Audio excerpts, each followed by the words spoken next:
Umaga, balita, impormasyon at inspirasyon. Oras na, Zambasulta!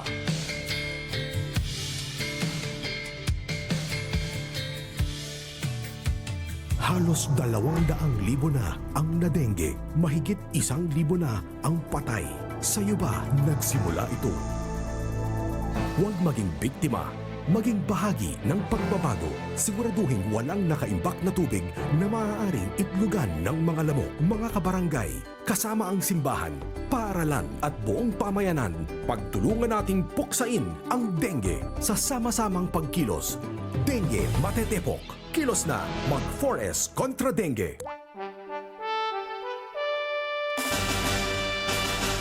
Fuerza Naval, ang inyong hukbong dagat sa kanlurang Mindanao. Programa natin to dahil pagsama-sama may pag-asa, pagtulong-tulong may pagsulong. Mapapakinggan tuwing Sabado alas 11 ng umaga. Dito lang sa 1116 DXAS, your community radio. 1116 DXAS, your community radio. Kasama sa araw-araw, kakwentuhan, kaagapay, kaibigan, kabarangay, ito ang radyo mo. Hey! 1116 DXAS, your community radio. 1116 DXAS, your community radio.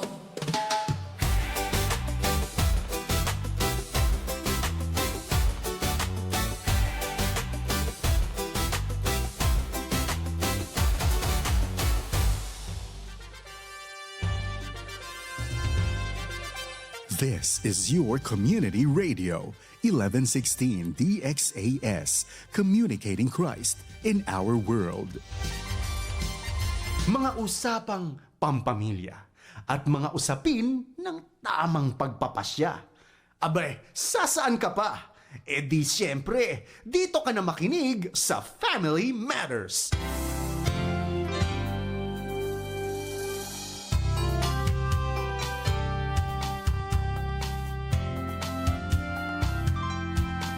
Magandang umaga po sa inyong lahat, mga ka-Family Matters. Panibagong araw para sa kwentuang pampamilya. Ako po si Ate Marlene. At ako po naman si Lola Seni. Welcome dito sa ating Thursday edition ng Family Matters. Kamusta ka na, Lola Zen? Eto, mabuti pa rin, mabeauty pa rin. Yan ang magandang pakinggan, ma-beauty. Hindi nagbabago, kumbaga, Lola Sen. Walang pinagbago pagdating sa beauty, kumbaga. For the Lord. Ikaw ba'y may pinuntahan sa mga nakarang araw? O, kamusta? Dito, grabe, nung kahapon yata. Oo, parang kahapon o isang araw. Grabe, 42 degrees ang init. Marso na kasi. Ang init talaga nun. Ang init. Kaya nga, paalala sa ating mga senior citizen, huwag pong lalabas pag masyadong mainit. Hindi po yan maganda sa atin. Siya nga po pala. Magandang umaga din po sa lahat ng bago lang nagbukas ng kanilang mga radyo. Kayo po ay nakikinig sa 1116 DXAS sa programang Family Matters. Sali po kayo sa ating kwentuhan. Mag-text sa 0916-2966-625. Pwede rin mag-comment sa ating FB page na 1116 DXAS, your community radio. Ang ating pong paksa sa umagang ito ay Timbang na Tama, Buhay ay Masigla. Yan po ang ating paksa ngayon. At ang ating Bible verse ay hango sa Unang Korinto, Kabanata 6, versikulo 19 hanggang 20. Pakibasa daw, Lola Sen? O hindi ba ninyo nalalaman na ang inyong katawan ay templo ng Espiritu Santo na nasa inyo? Kaya tuwalhati ninyo ang Diyos sa inyong katawan. Unang Korinto 6, 19 hanggang 20. Nais po naming ipaalala sa lahat ng ating tagapakinig na ang pag-uusapan natin po ay for informational purposes lamang. Kaya para sa mga medical advice or diagnosis, kumonsulta po kayo sa doktor. Okay? Alam niyo po ba na ayon sa World Wide Health Organization, ang obesity ay naapektuhan ang 650 milyong adults Matatanda. noong 2016. Ngayon, ang bilang na pong yun ay malapit na sa 800 milyon. Wow. No?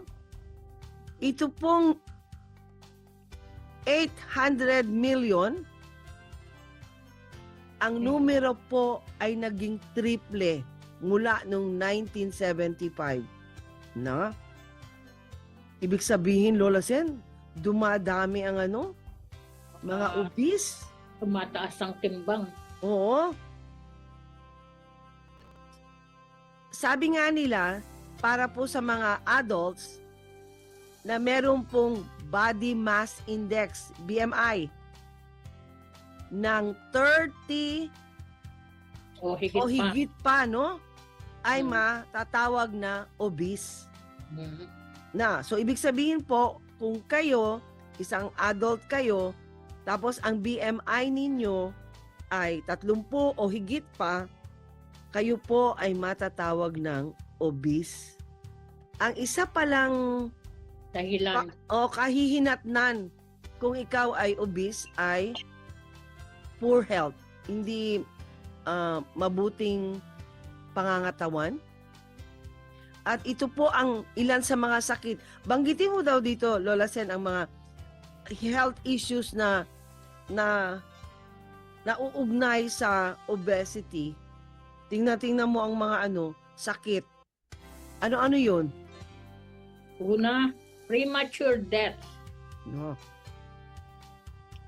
high blood pressure, type 2 diabetes, coronary heart disease, sleep apnea, chronic pain, certain kinds of cancers. Yan po ang ilang mga health issues na iuugnay sa obesity, yung sobrang taba. At hindi lang po yun pala. Yan palang obesity ay nakaka-apekto din sa mental health natin. Kasi sabi nga nila hindi daw po hindi karaniwan sa mga obese ay nakararanas ng anxiety, depression, at iba pang mental disorders. Ano ba ang dapat nating gawin para magkaroon tayo ng timbang na tama? Ang una, Lola Zen? Understanding obesity in seniors. Ang mabigat na katotohanan. Okay, sige daw. Patuloy mo, Lola Zen. Ipaliwanag mo yan. Na sa pagtanda, bumabagal na ang ating metabolismo. Oo. Ang kain natin noong tayo ay 30 anyos, 30 taon gulang, ay hindi na pwedeng maging dami ng kinakain ngayong 60 at 70 taon gulang na tayo. Yan ang dapat nating anuhin. Hindi na tayo, mga lolo't lola, sa mga kapwa namin senior citizen, kaakibat ng ating pagtanda ang paghina o pagbagal ng metabolismo natin. Kaya, dapat na tayong kontrolin natin ang kinakain natin kasi Lifestyle. oo, kasi nung tayo ay 30 taong gulang pa, no? Sarap kumain. Oo, walang Sarap. problema kung anong kainin natin, okay lang. Pups. Pag nabi mo, Oo. Hanggang, hanggang hindi nabubusog ng gusto. Oo. Kung ano yung masarap, sige, kain. Iniisip yung ano yan, mga Oo. opinion yan eh. nung bata pa tayo. Oo. Kumbaga, sa edad na yun, hindi tayo namumroblema kung masama ba yung hindi ba natin pinoproblema kung marami ba o konting kinakain natin, wala tayong pakialam.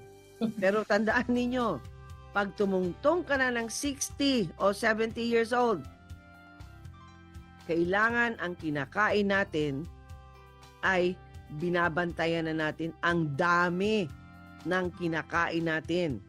Kumbaga, sinusukat na yan. Measured na. Okay. Ang obesity, yan yung tinatawag natin na labis na katabaan. Ang labis na katabaan o obesity ay hindi lang usapang forma o estetika. Para sa ating mga senior citizen, ang sobrang timbang ay dagdag na pasanin para sa ating mga tuhod. Kaya nga, diyan nalalabas yung tinatawag nating arthritis. Arthritis, oo. At hirap para sa ating puso. Lola Sen, kaya pala dapat pala pag pag sobra ang timbang mo, talagang malapit ka sa sakit sa puso. Ang pag-unawa rito ay ang unang hakbang ng karunungan sa kalusugan. Kaya dapat pala tayo, kasi sa ating edad, sa laki ng ating katawan, meron talaga yung prescribed na na weight na dapat meron tayo, Lola Sen. Ako dapat ang timbang ko, Lola Sen, hanggang 60 kilos lang. Sumobra nga ako ng kaunti eh. Kailangan nga magbawas pa ako ng Ikaw, nagbabawas ka pa ba ng Ako nga, naka-stack ako ngayon sa 65 eh. Pero kailangan daw bumaba pa doon. Oh, ako kailangan, ibaba ko pa yung 60 ko. Dapat yan maging 55, 57. Dapat ganun lang. Yun nga, ang problema, pag masarap ang pagkain, Lola Sen. Kaya mabuti pang hindi ako tumitingin sa pagkain. Ang at Marlene, Mm-mm. may nabasa ako na ang daw, yung puso, kala natin yung puso ang natin, basihan ng mayroon tayong nararamdaman, masakit ang dibdib, mahirap huminga. Oo. Ang dapat daw bantayan natin yung tuhod natin, yung paa natin. Nandito daw ang ang karugtong ng puso natin, yung mga paa natin, di ba, pag minsan namamanhid, mahirap ka nang lumakad. Oo. Kaya ang bantayan daw natin, yung mga tuhod natin, yung paglakad natin, yan daw ang natin na ingatan. Pag nararamdaman na daw natin na mabagal na tayong lumakad, masasakit na yung mga kasukasuan natin, yan ang tinatawag na arthritis ay maging aware na tayo. Na nating patagalin pa, dapat daw pinapacheck up na natin sa doktor. At ang number 1 na nagiging cause na bumibigat na yung mga natin dahil kaya nga mabigat na, mahirap ka nang lumakad, di ba? Yung timbang natin, sumusobra sa edad natin. Correct. Kasi ang pagbabawas ng timbang ay pagbabawas ng panganib sa sakit. Tumpak. Tumpak na tumpak yan. Kasi hindi naman maiiwasan, Lola Sen, kung medyo dadagdagan ka na ng timbang, mahihirapan na ang tuhod mo. Mahihirapan mga kasukasuan mo na dalhin ang buong katawan. Kaya, yan ang dapat natin ang isang mabigat na katotohanan, ang mabigat na katotohanan na ang obesity o labis na timbang ay nagiging sanhi ng pagkakaroon ng sakit sa tuhod na arthritis at hirap para sa ating puso. Okay. Yan. So dapat pala, Lola Zen, bantayan natin ang ating timbang. Tanungin nyo ang doktor. Kahit na ang nurses, pwede nyo man pagtanungan kung ano ba ang angkop na timbang sa inyong edad at struktura ng inyong katawan. Okay. Kaya So- maganda talaga at Marlene, magmula nung walking ako. Mhm. Pasok ng New Year, talagang inano ko na yung mag-walking kasi importante yung galaw-galaw eh. Galaw natin yung mga katawan natin kasi yung circulation ng dugo sa katawan natin ay importante. Magmula nung nag-walking ako, bawas na yung mga yung mga sakit ko sa tuhod, yung mga sa talampakan, na mahirap na akong pumangon, di ba yung Oo. yung pagpupo ko, pagtayo, hirap akong tumayo, naobserbahan ko. Pero magmula nung nag-walking na ako na 30 minutes, 15 to 30 minutes in the morning or in the afternoon, at saka yung mga stretching, malaking bagay yun na makatulong sa atin. Mga Okay. O, dumako naman tayo sa pangalawang punto, Lola Zenny. Pinggang Pinoy para kay Lolo at Lola. O, ano yan? Ano yan? Ano yung pinggang Sa Pinoy na yan? Dito sa atin, mahilig tayo sa only rice at mga pagkaing may gata o matataba.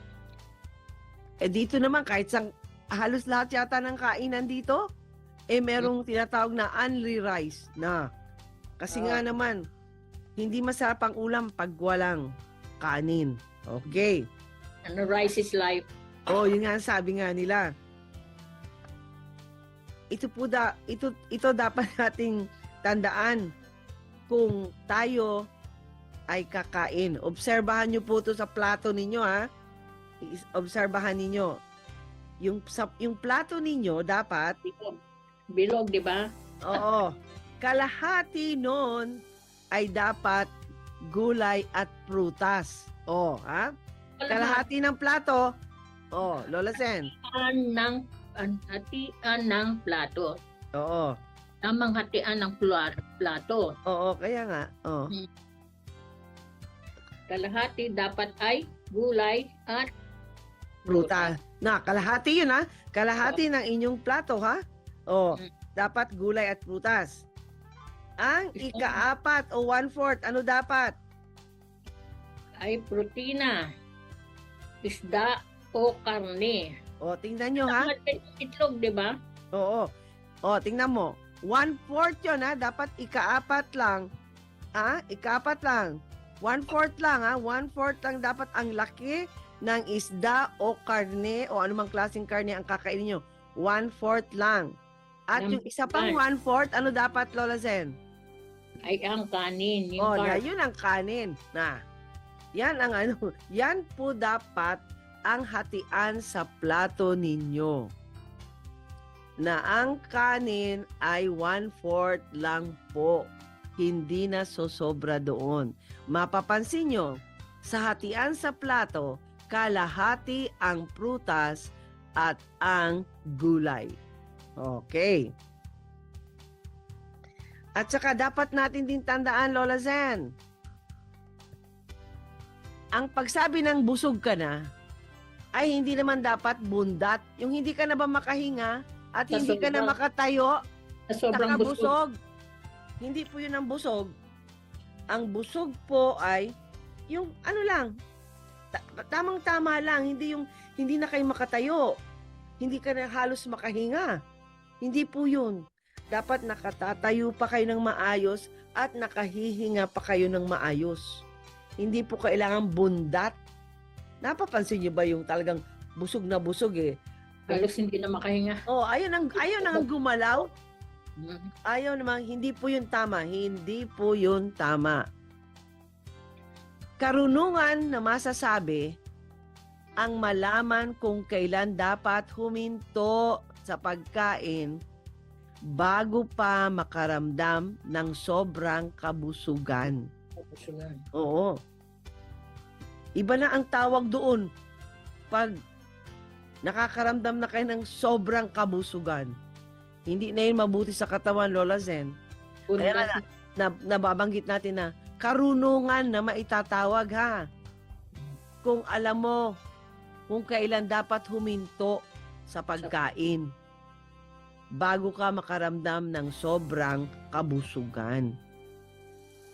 So ano ang talagang dapat natin pinupunto dito, Lola Sen? Ano dapat? Kumain para mabuhay. Huwag mabuhay para lang kumain. Tumpak. Oh, na. Yan ang tinutukoy namin dito sa pangalawang pinggang Pinoy para kay lolo't lola. Dapat tayo, tandaan natin, tayo ay kumakain para mabuhay. Hindi yung mabuhay para lang kumain. Mali yun, mali. Hindi yun. Hindi po yun ang ating nais iparating sa inyo. Okay? Ang katawan, gumagalaw, malayo sa sakit, na nakakawala ng ginhawa. Oo. Mag-break tayo sandali at pagpapatuloy ang ating topic.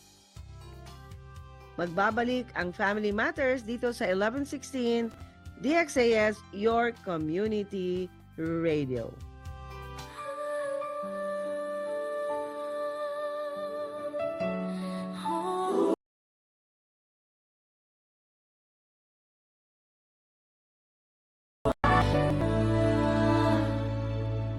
Ang pamilya simula pa man noon, ang Diyos ang nagbuo at nagdisenyo.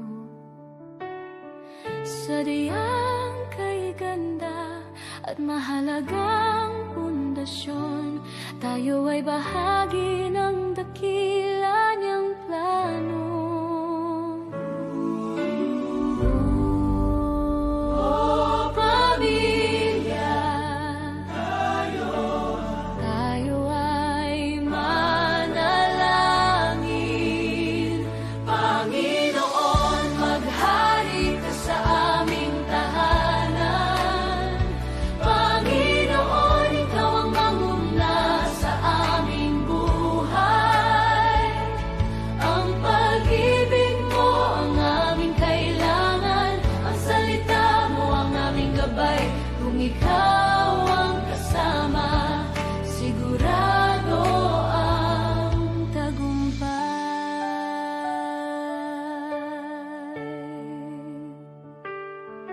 Sa gitna ng pagod at ingay ng mundo, may isang silungan na laging totoo. Hindi man perpekto at minsan hindi nagkakasundo, babalik at babalik pa rin sa'yo.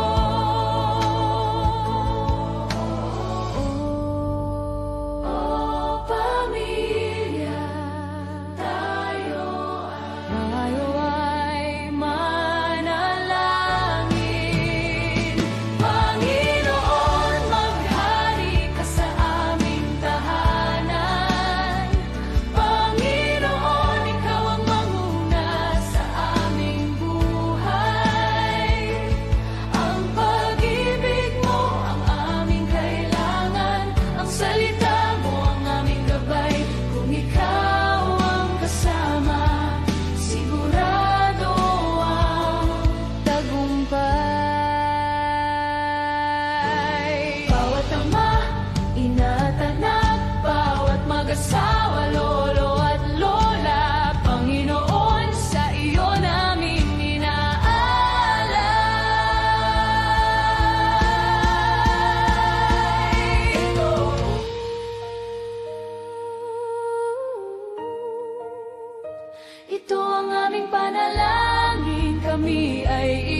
pa rin ay nakikinig sa 1116 DXIS Radio Komunidad.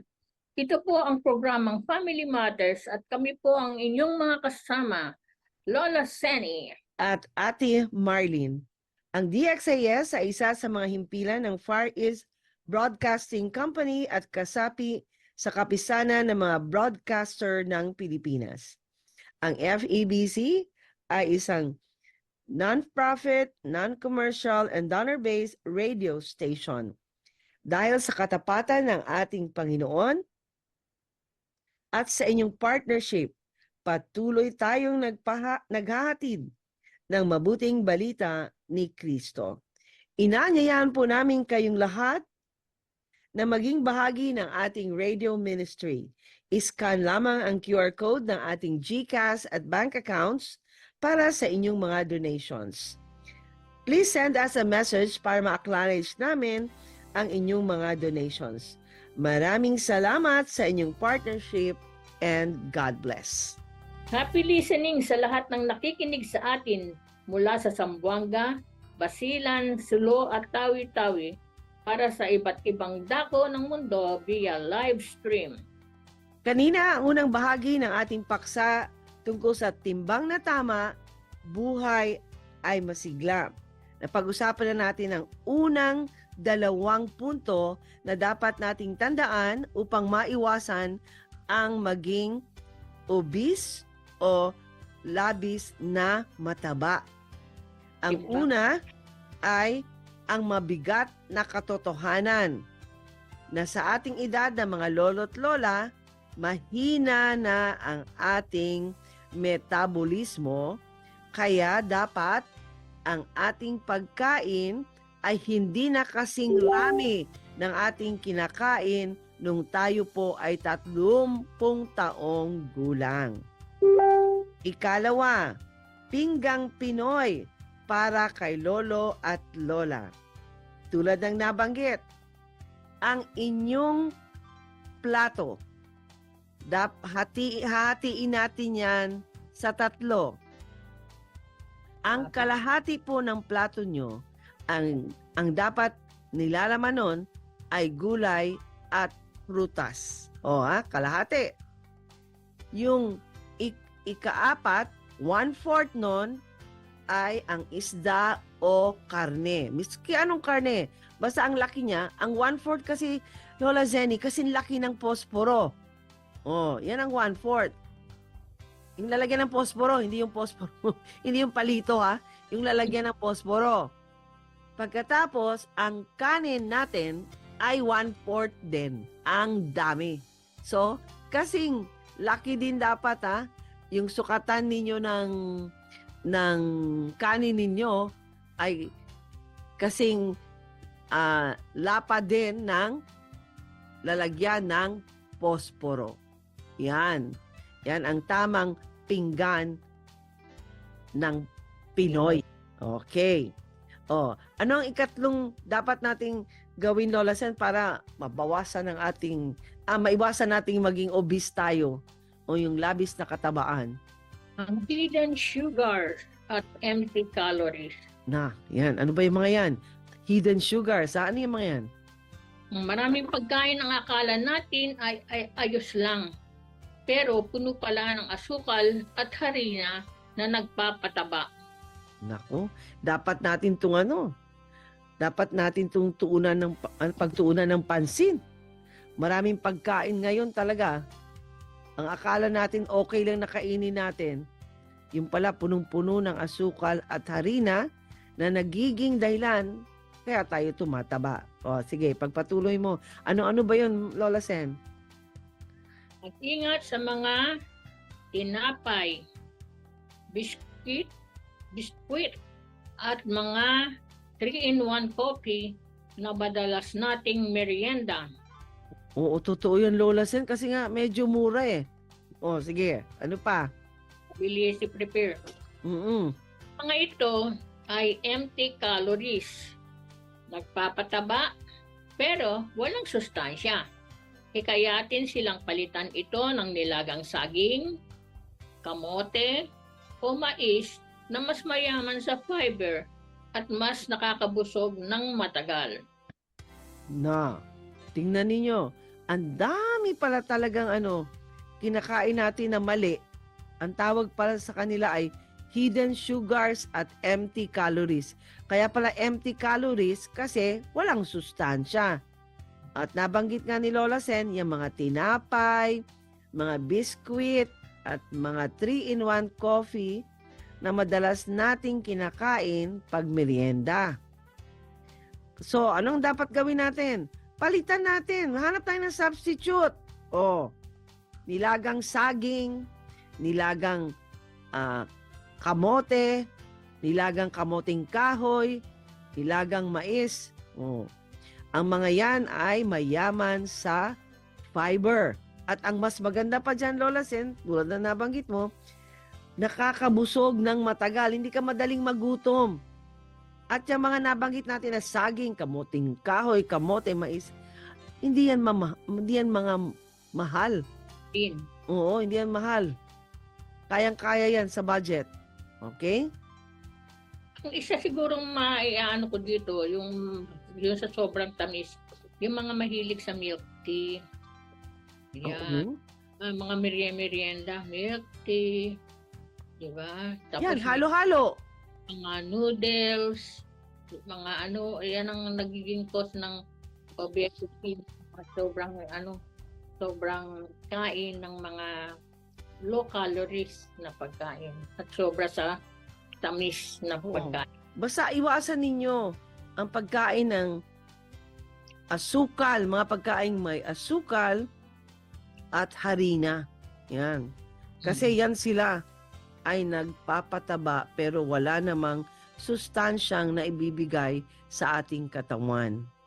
Nung nagpa-check up nga ako nung una, nung pa ako, 71, na-active na ako sa pagpapa-check up. Tananong ko kay Doc, pwede ba yung pancake? Ala, sabi niya, number 1 yan. Carb yun eh. Sabi niya, harina yun eh. Correct, oo. Hindi maganda yan mga merienda ng mga senior. Yung pancake na yan, sabi sa akin. Kasi bread pa rin yun eh, na may Oo. Tapos lalagyan mo ng honey sa ibabaw, ng syrup, lalo na. Nadagdagan na. Oh. Ang meriendang Natural. Oo. Meriendang natural sa timbang ay hindi nakakasagabal. Correct. Kaya hanggat maaari, ang gawin nating merienda, yung mga prutas, Lola Sen, prutas. Yan. Tutas din na sobrang tamis. Meron din Hindi- Kasi nga, kung matamis man yun, halimbawa matamis ang prutas, wag namang masyadong marami ang kainin mo. Kumbaga. ang certain amount ng pagkain ng mga prutas. Oo, totoo yan. Hindi yung pareho sa, alam nyo, masyadong matamis ang, tulad halimbawa ng mangga, masyadong matamis ang mangga. Kaya kung kakain tayo ng mangga, Lola Seni, kung tayo, isang pisngi lang. Huwag mo ubusin ang buong mangga. Ang technique dyan ay ganito. Sa tuwing kakain ka, may kasama ka para hati kayo. So, hindi ka makakain ng marami. So, kung kakain ka ng mangga, isang buo, ibigay mo ang kalahati dun sa kasama mo. Yan ang magandang technique. Kung may dala kang pagkain sa opisina na marami, i-share mo. Hindi ka mapapakain ng marami. Nagkaka-create ka pa ng bonding sa mga kasama mo. Itong ikaapat na na hakbang para maiwasan ang pagiging obese ay ginagawa namin ni Lola Seni. Lola Sen, ikaw. Para sa malusog na hugis, hindi kailangan mag-gym ng mga senior para malabanan ng obesity. Ang Anong dapat gawin? sa umaga, paglilinis ng bahay o pag-aalaga ng mga halaman ay malaking tulong para mag-burn ng calories. Ang kaaway ng malusog na timbang ay ang palaging nakaupo o nakahiga, sedentary lifestyle ang tawag doon. Ang bawat hakbang ay bilang sa pag-abot ng tamang timbang. Yan. So, kumbaga, galaw-galaw. Dapat araw-araw tayo gumagalaw. Huwag yung laging nakahiga. Kasi, nga, sedentary lifestyle. Pag sedentary lifestyle, yung palagi ka lang nakahiga at saka nakaupo. Hindi ka, yun lang ang ginagawa mo, nakahiga, nakaupo. Yan. Dapat gumalaw-galaw. O, si Lola Senny, alam ko yan, naglalakad dyan tuwing hapon. Umaga. O, siya sa umaga. Pag hindi ako nakaano ng Oh. umaga, sa hapon. Yan. Ako, 15 to 30 minutes. ako talaga, naglalakad-lakad. Yan ang isang ginagawa ko. Naglalakad-lakad. At yung paglinis ng bahay, Lola Sen, wala akong magagawa. Dahil ako, Importante rin yan. Oo. Ako, Lola Sen, wala akong magagawa sa paglilinis ng bahay. Ako talaga ang maglilinis. Wala namang iba eh. So, maganda rin yung paglilinis ng bahay. Sa ating mga kapwa senior citizen, pagwawalis, magaan man yan. Magwalis-walis. Gumagalaw ang paa natin yan at saka braso pag nagwawalis. Yan. Hindi naman kailangan kalakihan ng lugar na wawalisan mo. Basta, gumagalaw. O kaya, pag aalis ng ibang mga tumutubo na maliliit na damo sa paso, yun.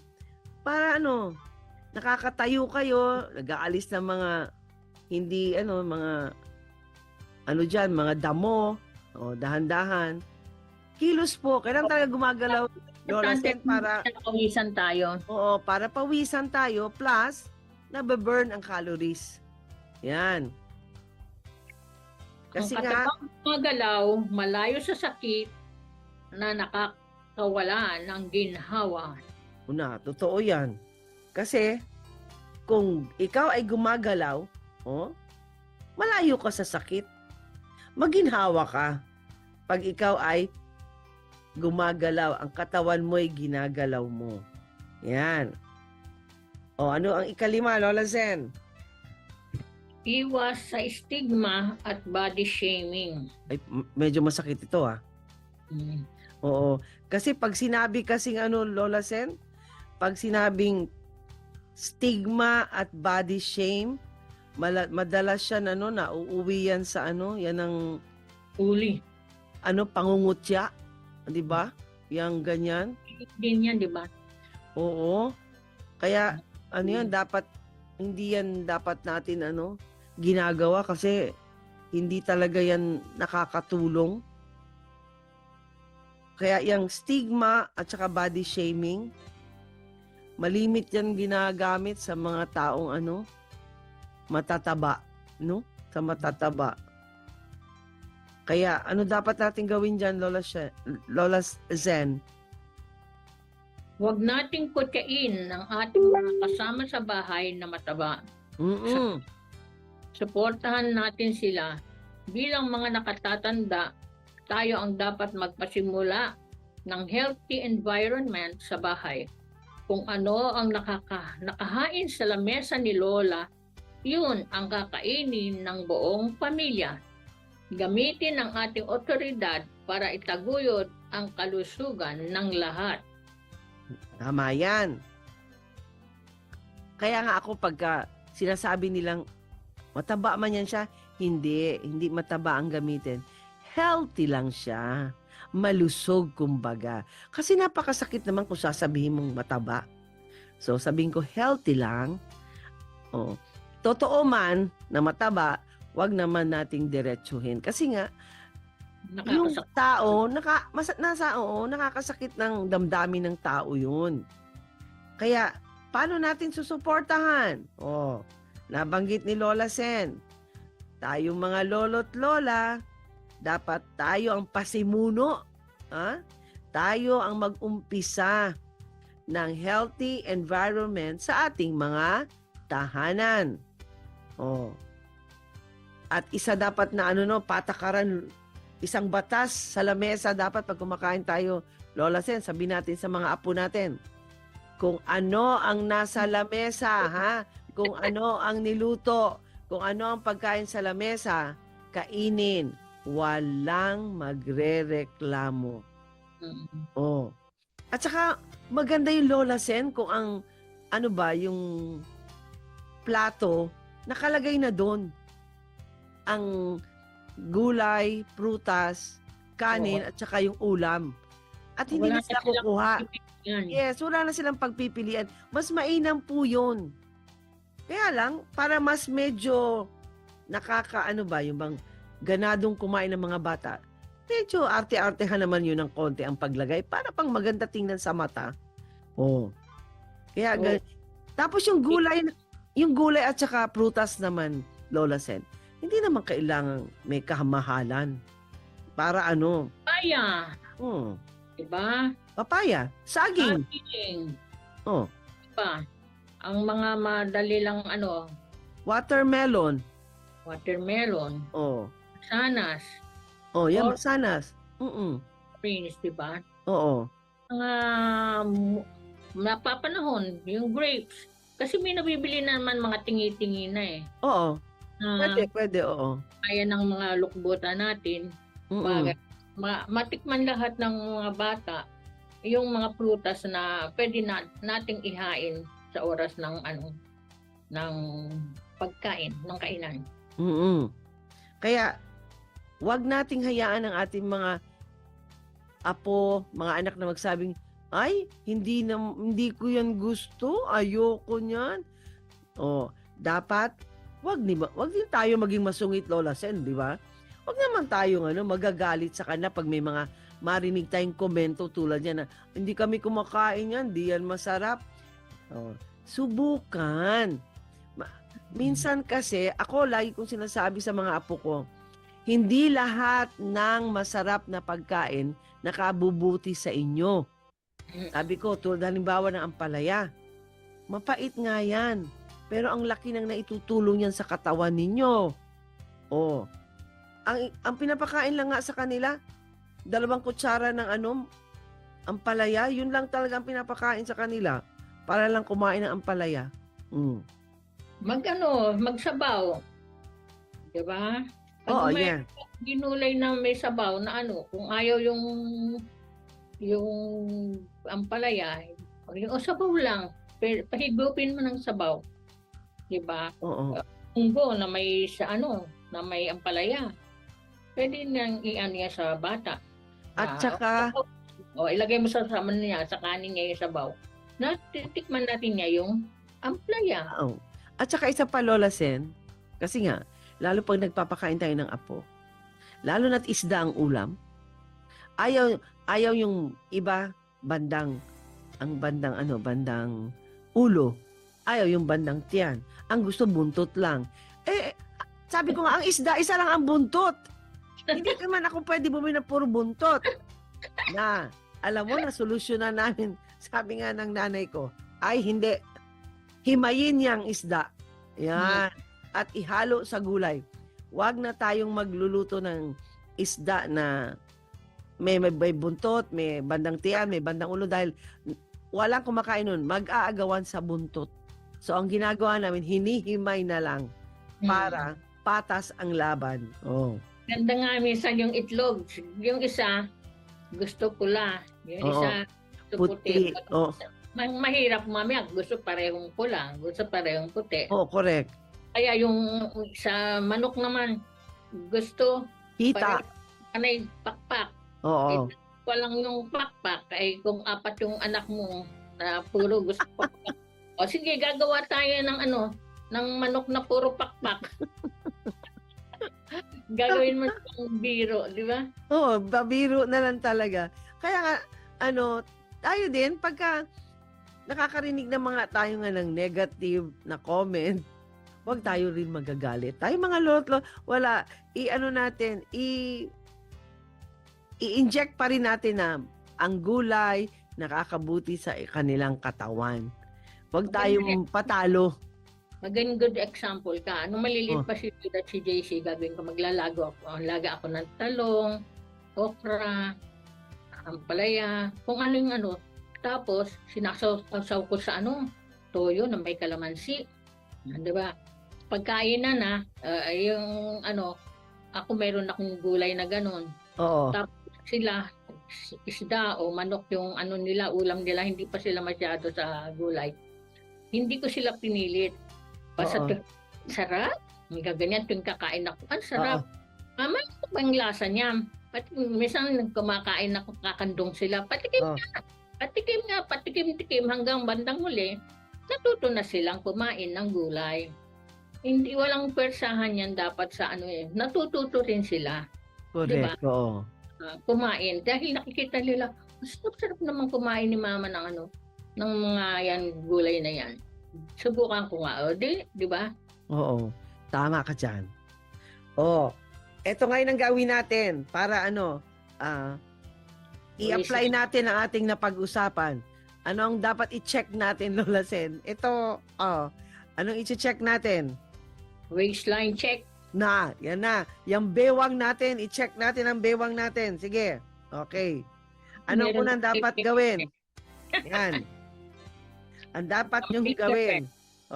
Subukan Measurement. ang inyong baywang waistline. Para sa mga lalaki, sikaping huwag lumampas sa 35 inches.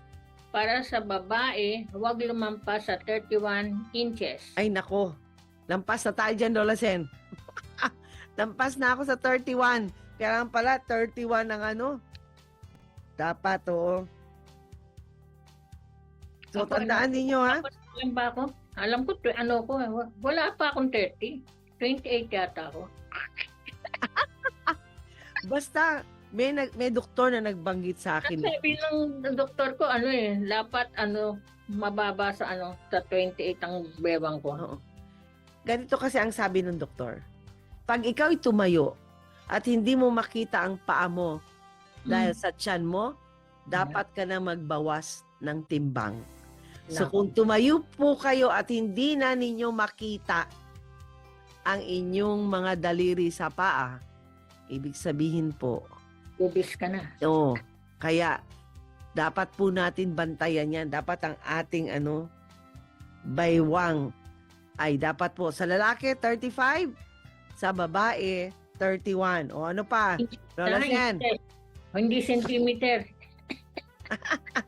O ano pa? So measurement. Lagi nyo pong sukatin ang inyong bewang. Pangalawa. Mahirap eh. Oh, Half cup challenge. yan. Ano yung half cup na yan? Ngayong tanghalian, subukang bawasan ng kalahati ang karaniwang dami ng iyong kanin at dagdagan ng gulay. Paano kung 2 cups? Hindi pwede, ha? Half cup. Cup lang. Yan. So, Na. any half cup ang mababawas. Diba? O di kaya 1/4. 1/4 na kanin lang at dagdagan ang gulay. Minsan nga, Ate Marlene, nanonood kami ng TV. Sabi nung doktor, nag-ano siya, sa yung dietitian. Pagkakain kayo, ang kanin, dito daw, sa kamay. Mm-mm. Nandiyan yung kanin, ilalagay mo. Tapos, kung yun lang ang kakainin mo. Tapos, pag inangat mong ganyan, kung ano lang yung nandito pala, yun lang ang kakainin mo.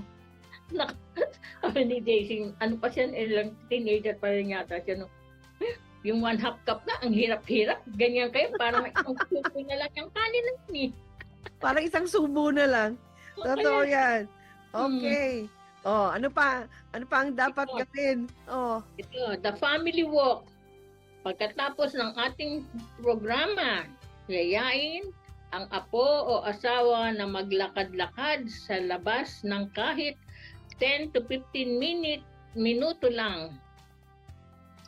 Walking. Oo. Yan man ang dapat sa ating mga senior citizen. 10 to 15 minutes lang na walking. Hindi naman walking na nagmamadali. Walking lang talaga na normal na lakad natin. Ako 30 minutes kaya ko. Ikaw? Ibilang ko pa nga yun bawat hakbang ko. Ako 10 to 15 minutes lang. 2,000. 2,000 di ba? 100, 2,000 walk steps. Okay. So, tandaan nyo po ha, ito ang challenge namin sa inyo, yung waistline check. Unang-una, lagi nyo pong sukatin ang inyong bewang. Sa mga lalaki, 35 lang dapat. Sa babae, 31. Tapos, half cup of rice challenge. Dapat ang inyong rice, half cup lang. Ngayon, kung 1 cup, ay, humanap na kayo ng 1/4, mas mainam yun. 1/4, Kalaki kayo, ha? Gano'ng kalaki yung cup? Baka naman, hindi yung ginagamit sa pag-inom ng kape, ha? Meron talagang binibenta na 1 cup. Measuring cup po ang hanapin nyo, ha? Measuring cup. Hindi po yung cup na meron kayo sa bahay ninyo. At ang ikatlo, ang family walk. Maganda din yan na family exercise. bonding. Tandaan nyo po, ha? Ingatan po natin ang ating katawan, lalong-lalo na kung ano ang ipinapasok natin sa ating bibig, kung ano ating mga kinakain, mag-ingat-ingat po tayo. Iwasan po natin ang maging obese o labis na mataba. Manalangin po tayo. Panginoon, maraming salamat sa paksa namin ngayong umaga. Salamat sa pagpapaalala sa amin na ang aming katawan ay iyong templo. Kaya dapat talaga na bantayan namin ang mga bagay na aming mga kinakain dahil ito po ay iyong templo. Idinadalain ko na lagi po naming maaalala na ang aming mga dapat kainin ay mga pagkain tulad ng gulay at prutas, mga karne at isda na makapagbibigay lakas at sustansya sa aming katawan. Panginoon, tulungan mo po kami na maiwasang kumain ng mga pagkain na may tinatawag na hidden sugars at empty calories. Pagkain nagpapataba pero wala namang sustansya. Panginoon, tulungan mo kami ingatan ang aming katawan para po magawa namin ang mga bagay na nais mong gawin namin. Tulungan mo po kami maging maingat sa aming katawan. Tulungan niyo po kaming makaiwas sa mga iba't ibang uri ng sakit. Panginoon, pagpalain mo po ang aming mga caregivers, ang aming mga anak, ang mga aping apo. Patuloy mo pong bigyan sila ng kalakasan, pasensya, pangunawa sa pag-aalaga sa amin. Ang lahat po ng mga senior citizen na may sakit, ay dinadalain po namin na ipuin mo po ang kanilang mga katawan upang sila'y gumaling at ang lahat ng mga gamot na ang kakailanganin nila ay kanila pong mabili at idinadalangin din namin na lahat ng kanang pangangailangan sa araw-araw ay nabibigay po sa kanila. Panginoon, maraming salamat sa lahat ng pagpapala, sa lahat ng biyaya na binibigay mo sa aming mga pamilya. In Jesus' name we pray. Amen. Salamat po sa aming mga technicians na sina Romel Paulino at Rolando Alfonso. Abangan po ninyo ang susunod na programa, Radyo Singkauman. Makakasama niyo po si Uto Mubin. Tandaan ninyo, tuwing 9:30 ng umaga, mula Lunes hanggang Sabado, ay mapapakinggan ang Family Matters. Ako po si Ate Marlene. At ako po naman si Lola Seni. Ang Family Matters ay kasama ninyo sa pagtataguyod ng pamilyang Pilipino.